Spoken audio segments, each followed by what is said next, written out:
Hello, my dear students, and welcome back to BioBytes by Diksha Sharma. I hope आपको previous lecture बहुत interesting and amazing लगा हो. अगर आपको मेरे चैनल पे आना और पढ़ना अच्छा लग रहा हो तो please give a big thumbs up and subscribe to my channel. So let's quickly recap what we have done yesterday or in the last topic, right? हमने पढ़ लिया लास्ट टॉपिक में और द लास्ट वीडियो में हमने क्या पढ़ा? Division of labour. Division of labour क्या है कि हमने देखा हर ऑर्गेनिज्म एक सेल से ओरिजिनेट कर रहा है, एमर्ज आउट कर रहा है. कैसे? तो डिवाइड करके. सेल डिवाइड किया टिश्यू में और टिश्यू बनाया, टिश्यू डिवाइड करके ऑर्गन बनाया, ऑर्गन डिवाइड करके ऑर्गन सिस्टम, एंड फाइनली हमें एक ऑर्गेनिज्म मिल गया. तो जो भी सेल एक सेल से दो सेल बन रहा है, कैसे बन रहा है बेटा? By cell division. ठीक है. और इसी पर्टिकुलर फॉर्मेट को या इसी पर्टिकुलर फ्लो को हम कहते हैं डिवीजन ऑफ लेबर. नाउ इसके बाद हमने पढ़ा था unicellular and multicellular organism. Unicellular organisms कैसे ऑर्गेनिज्म है? जो एक सेल से बने हैं और वो सेल्फ सफिशिएंट है ना? किस चीज में? अपने हर एक फंक्शंस को परफॉर्म करने में. एग्जाम्पल्स हमने देखा था अमीबा एंड पैरामीशियम का. इसके बाद हमने देखा मल्टी सेल्यूलर ऑर्गेनिज्म जो बहुत बहुत बहुत सारे सेल से बने हो, और इसका एग्जाम्पल हमने क्या देखा था? Human beings and plants. Examples are many more, but to memorise it easily हम ऐसे एग्जाम्पल्स को लेकर चलेंगे जो अभी आपके लिए याद करना आसान हो. Now let's begin our today's session with lots of fun and energy. तो आज के टॉपिक में जैसा कि मैंने पहले बताया था इन द लास्ट वीडियो कि आज हम सेल्स के शेप और साइज के ऊपर डिस्कस करने वाले हैं. अगर मैं बात करूं सेल के शेप के बारे में, तो सेल का जो शेप है वो वेरीड शेप है. बहुत अलग अलग शेप्स हमें देखने को मिलते हैं. Shapes are varied shapes. जैसे अगर एक शेप की बात करूं तो मैं बोल सकती हूँ कुछ सेल्स स्फेरिकल शेप के होते हैं. ठीक है. जैसे हमारे बॉडी में कौन सा सेल स्फेरिकल है? आरबीसी. और अगर हम आगे थोड़ा पढ़े तो हमें पता है कि आरबीसी अगर थोड़े डिटेल में जाए ये डिस्कॉइडल शेप का होता है. डिस्कॉइडल बोलूं तो डोनट देखा है ना आपने? तो डोनट के बीच में हॉलो स्पेस है, मतलब छेद है. वो छेद ना करके अगर हम कंटिन्यू कर दे तो वो डिस्कॉइडल शेप बन जाता है. ठीक है. वैसा ही शेप किसका होता है? हमारे आरबीसी का. स्फेरिकल के बाद अगर मैं बात करूं तो सम सेल्स आर कॉल्यूमनर. कॉल्यूमनर बोले तो इस तरह से सेल्स होते हैं. ठीक है. The cells are columnar cells, right. ये हमें कहा देखने को मिलते हैं? तो epithelial cells. Now the third type if I say cuboidal. Cuboidal shape के भी सेल्स होते हैं. क्यूबॉइडल हम सबने मैथ्स पढ़ा है, we all know what is cuboidal. तो क्यूबॉइडल शेप हमें कहाँ देखने को मिलता है? तो क्यूबॉइडल सेल्स हमें देखने को मिलता है हमारे किडनी के सेल्स में. इसके अलावा अगर मैं बात करूं वी हैव नर्व सेल्स या फिर ब्रांच्ड सेल्स. नर्व सेल की जगह अगर मैं लिख दूं ब्रांच्ड सेल, तो ब्रांच्ड सेल किसका होता है? नर्व सेल का. देखा है ना नर्व सेल्स आपने? कैसा होता है? कुछ इस तरह का, राइट. ये इस तरीके से ब्रांच्ड होता है, right. So nerve cell is like this. और अगर मैं नर्व सेल के बारे में कुछ बताऊं तो it is the longest cell. Nerve cell is the longest cell in the body. ठीक है. इसके अलावा we have more different types of cells, but according to your book you should learn all these types of different shape of the cell. इसके अलावा अगर मैं size की बात करूं तो साइज में भी सेल्स बहुत वेरी करते हैं. ठीक है. जैसे सबसे स्मॉलेस्ट जो कि 0.1 से 0.3 माइक्रोमीटर का ही होता है, and it is a kind of bacteria जिसको हम कहते हैं माइकोप्लाज्मा, माइकोप्लाज्मा। तो यहां से आपके लिए एक 1 मार्क क्वेश्चन आ सकता है, which cell is the smallest cell, तो the answer would be mycoplasma. अब यहां से एक और क्वेश्चन हमारे दिमाग में आता है कि अगर स्मॉलेस्ट माइकोप्लाज्मा है तो लार्जेस्ट सेल कौन सा है, तो ऑलमोस्ट 15 टू 18 सेंटीमीटर का एक सेल है जिसे हम कहते हैं ostrich egg, ostrich egg, ostrich का अंडा। वो अकेले में 15 से 18 सेंटीमीटर का है। अगर मैं कॉमनली बोलूं तो अगर हम जो नॉर्मल एग्स वी ईट, जो हेन का होता है, वो अगर 20 से 24 अंडा अगर हम मिला दें तो उतने अंडे को मिलाकर एक ऑस्ट्रिच का एग होता है। The size of ostrich egg is that much bigger. तो ऑस्ट्रिच एग क्या है, it is the largest cell. ठीक है, so according to the size आपने देखा ये कितना छोटा था और ये कितना बड़ा है, राइट। तो साइज के बेसिस पे भी the cells are of different different size. I hope shape and size of the cell is clear to all of you. Now let's move on. अच्छा, एक शेप जो मैं बताना भूल गई वो है स्पिंडल शेप, वो है स्पिंडल शेप, कुछ इस तरीके का शेप। ये हमारे कहां पे मिलता है, मसल्स में, है ना। ये spindle shape, tapering ends, tapering मतलब मुड़े हुए, है ना। ये है स्पिंडल शेप ऑफ सेल। तो till now what all things we have discussed, we have discussed shape of the cell, और shape अलग अलग तरीके के, कौन कौन से, स्फेरिकल आरबीसी में, क्यूबॉइडल किडनी के सेल्स में मिल जाते हैं, कोलियोमिनार एपिथेलियल सेल्स कोलियोमिनार शेप के होते हैं। इसके अलावा स्पिंडल शेप कौन होता है, तो दीज द मस्कुलर सेल्स।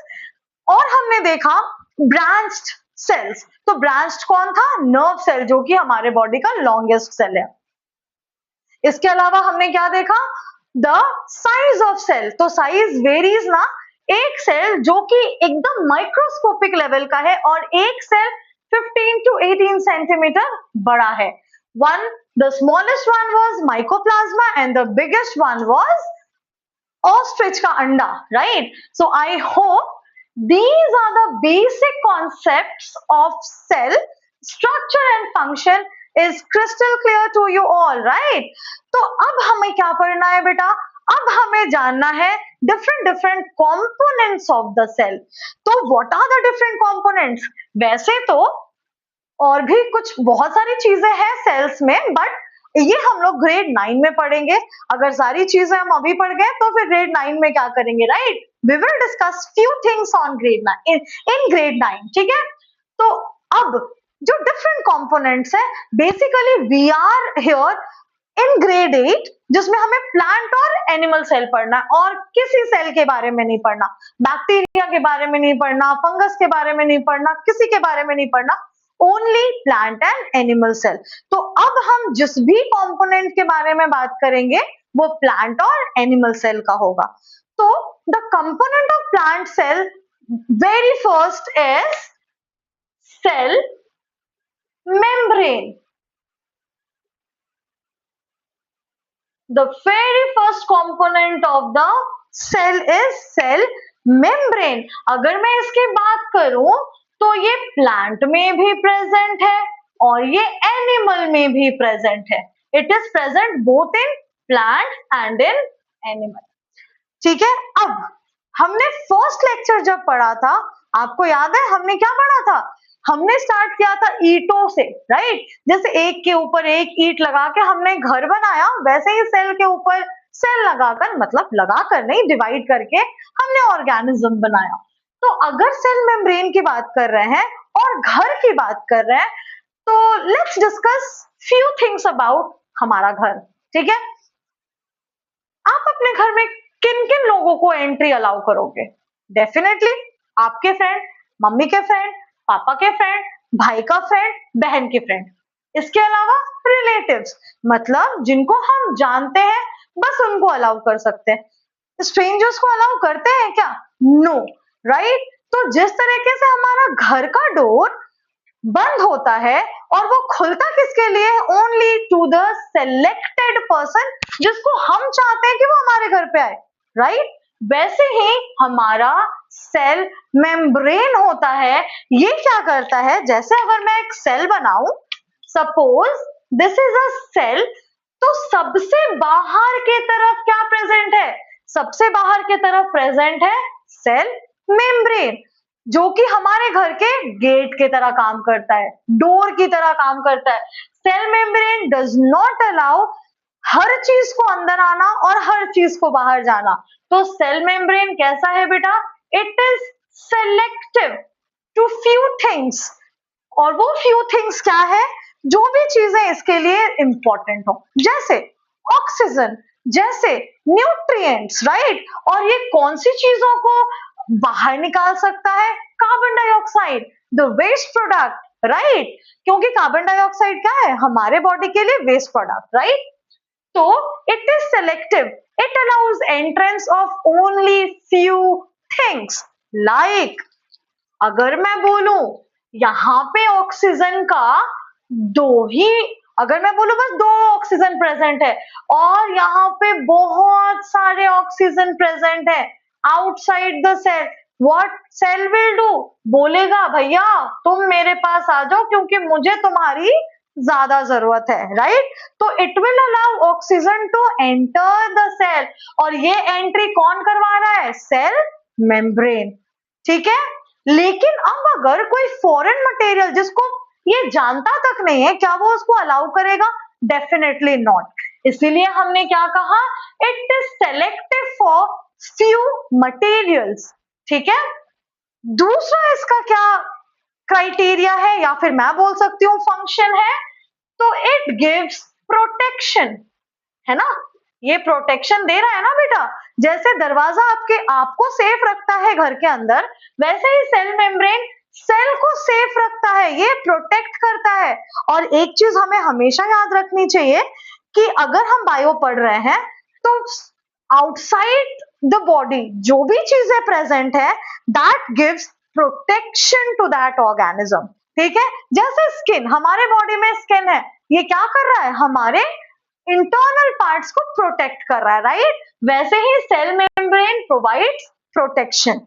एक और फंक्शन है, प्रोटेक्शन के अलावा ये कम्युनिकेशन में भी हेल्प करता है, तो it helps in communication between the cells, between the cells. मतलब अगर दो सेल्स हैं, जैसे एक सेल यहाँ है और दूसरा सेल यहाँ है, तो अगर मानते हैं इसके पास ऑक्सीजन 1 है, इसके पास ऑक्सीजन 4 है, ठीक है? तो ये क्या करेगा? इसको बोलेगा कि भाई मेरे पास ऑक्सीजन कम है, मुझे ऑक्सीजन चाहिए, तो ये इसको ऑक्सीजन ट्रांसफर कर देगा। तो क्या हुआ? सेल ने आपस में कम्युनिकेट कर लिया। So this is about the cell membrane. और एक और इंपॉर्टेंट बात कि सेल मेम्ब्रेन होता कैसा है बेटा? फ्लेक्सिबल, ठीक है? अगर ये बाहर प्रेजेंट है, प्रोटेक्शन दे रहा है, ये सेलेक्टिव है, कुछ चीजों को अलाउ कर रहा है अंदर आना और कुछ चीजों को अलाउ कर रहा है बाहर जाना। जैसे अगर यहाँ पे कार्बन डाइऑक्साइड है, तो ये कार्बन डाइऑक्साइड को बोलेगा भैया निकल जाओ मेरे घर से, you are not required at my home, ठीक है? तो ये सिलेक्टिव है कुछ चीजों के लिए, बाहर है, प्रोटेक्शन प्रोवाइड कर रहा है, और दो सेल्स या दो से ज्यादा सेल्स के बीच में इंटरेक्शन भी करने में हेल्प करता है कौन? Cell membrane. तो I hope the cell membrane is crystal clear in your brain, and if you have any doubt you can definitely ask me anytime by simply texting me through the comment section. I will be really happy to solve your queries. So this is it from today's session. We'll definitely meet you again in next session. Till then, bye bye, take care, and do not forget to subscribe and like my channel. Thank you everyone. Have a great day ahead. Thank you.